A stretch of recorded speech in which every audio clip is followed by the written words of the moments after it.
Thanks for tuning in to the Joined Up Writing Podcast, a weekly show about all things writing, including author interviews, hints, tips, and story readings. You can follow us on Twitter at JU Podcast, leave a quick iTunes review, or just tell a friend. Let's get joined up. Put down your pen and stop your typing. Grab yourself a drink, 'cause it's Joined Up Writing. Epilogue. Yes, it's the Epilogue, a new bonus episode I've introduced between our main interviews and a chance to delve a little bit deeper with our guests. So today's postscript is a bonus conversation I had with Nathan O'Hagan from last week's episode.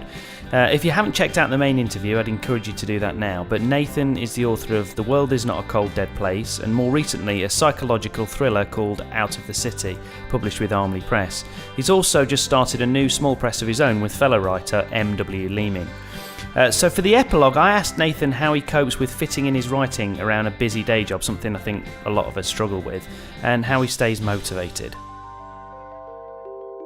Yeah, it's very hard, Sometimes you think, well, why the fuck am I bothering? Is anyone actually gonna read this? And the amount of time you spend staring at a computer screen and sitting on an uncomfortable desk chair and getting back strain and eye strain, at times it can be a really hard slog.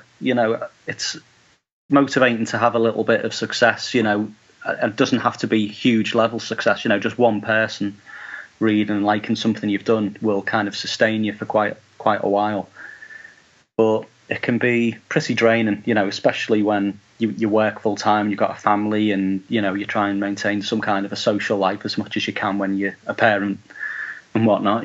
But it's hard finding the time. That, like I say, the practicalities of just finding time to sit down at the computer and make yourself do it.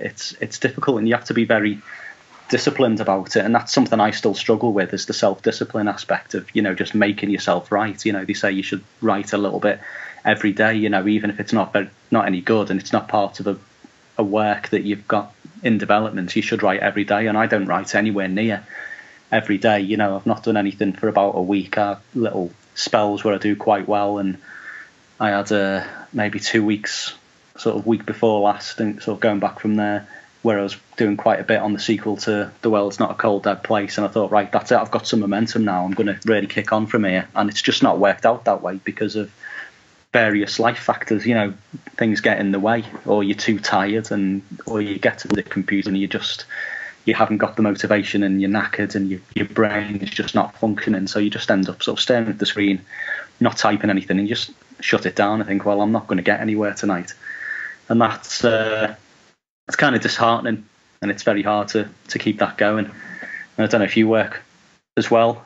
I do, yeah. I completely the same thing, Yeah, completely understand. Yeah, it's as you say. I mean, I've got a busy job, probably the same as you, and that has a big impact on it. But not always just the time. It's also how you feel when you get in, and it's picking yourself up to. I mean, probably the most successful thing that I've found, and again, I'll be honest, I mean, I'm kind of out of the habit myself at the moment. I mean, I've just come back from a holiday, expecting when I went on holiday to suddenly write loads. But the fact of the matter is I hadn't written a lot up to my holiday, so I wasn't in the habit. And then I go on holiday and, you relax and you unwind and everything else. And I haven't done a lot on holiday either, so I've kind of got to get into the mindset. But it is a habit thing. But the thing that's kind of worked the best for me in the past is the morning.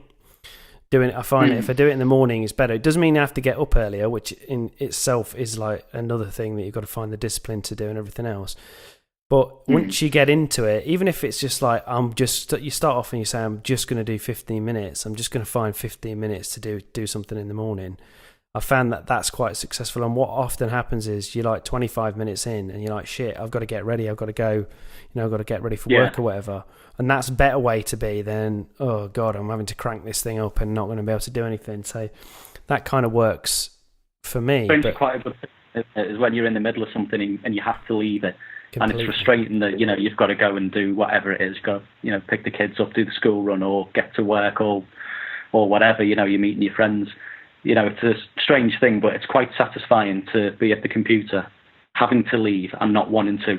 Completely. And even though you've got to sort of abandon what you're doing, and you're worried that you'll lose the momentum and you'll lose the inspiration or whatever, it's still quite a satisfying feeling, isn't it? To think, right, well, it's good that I don't want to leave the desk, whereas normally, you're looking for any excuse to get away from the computer. But to be getting dragged away and not wanting to is it shows that you're onto something. It definitely does. And I think, there's that old trick of leaving it in the middle of a sentence or in the middle of a chapter or whatever. It feels really satisfying to get to the end of a chapter and think, right, okay, nice, I've done my thing. But it's so much harder the next time you sit down at the page and you try to do something. The other thing that I used to do is sometimes if I did finish at the end of a chapter, I would push myself on to the next chapter, even if it was just to write 2 sentences of what the chapter was going to be about. Just something so that next time I sat down, it wasn't starting completely from scratch. And that seems to be something that, seems to work well for me. Yeah. So you mentioned there that you're working on the sequel to The World Is Not a Cold, Dead Place. So have you got a deadline for that, or... No, not really. I'm about 17,000 words into it, so, maybe... I don't know, suppose probably a quarter, maybe a third of the way into it. I know roughly what's going to happen. I haven't quite figured out the ending of it, but I know basically the sort of trajectory, the plot, what's going to happen for at least 3/4 of it, and then I just need to get the ending right in my head. But I think I'm very satisfied with what I've done so far, which is obviously a good sign. I wondered if I'd be able to sort of get back into that character, but as soon as I sat down and started writing it, it was just putting on a familiar old hoodie or something, just getting back into Gary's head, and it's quite fun to write it, Especially as it's first person as well. I should imagine it's easier from that point of view.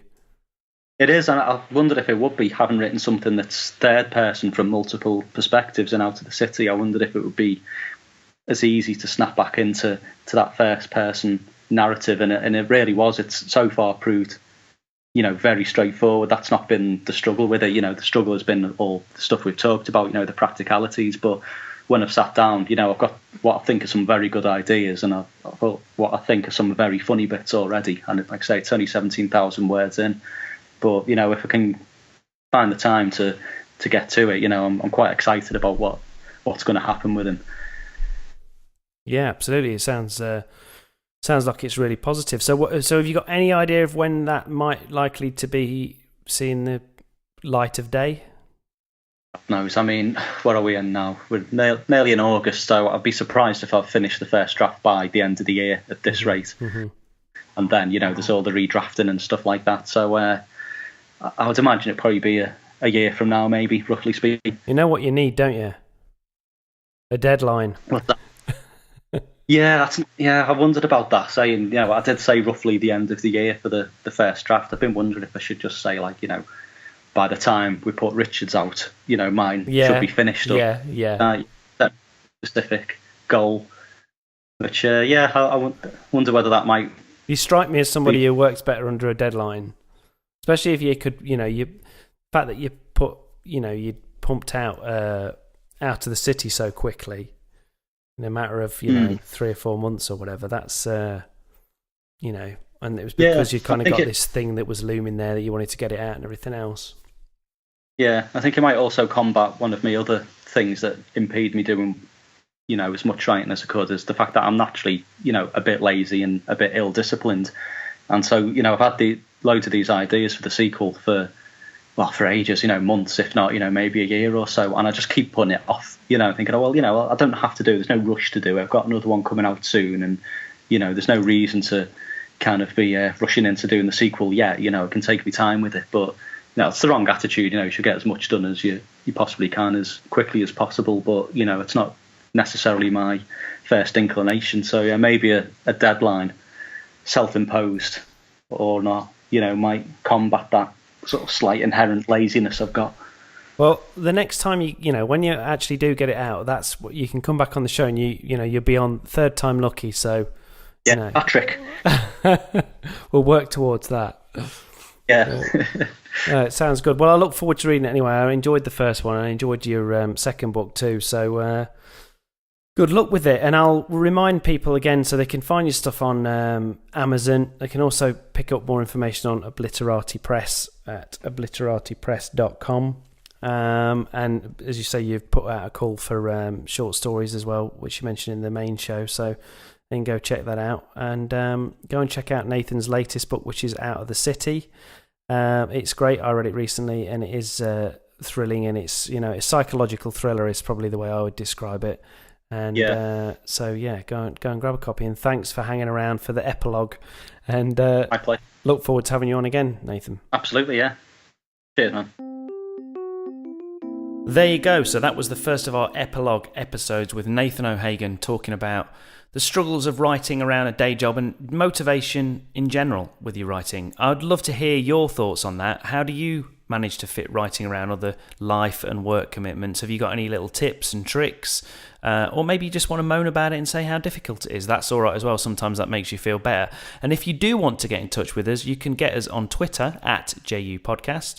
Join the Facebook page, Joined Up Writing Podcast, or on the web, joinedupwriting.co.uk. And you can also find me on Twitter at Mr. Kelly2U. So give me a follow and we can have a bit of a chat on there. And as ever, the biggest favour you can do is just to keep sharing the show. You can tell somebody about it, and that can be on Twitter, Facebook, whatever. Word of mouth is even better. That's brilliant. And a massive favour would be to go onto iTunes and give us a quick star rating, or just a review would be even better, and help other people to find the show. So that pretty much wraps up this week's episode of Joined Up Writing. Happy reading and writing, and I'll see you next time.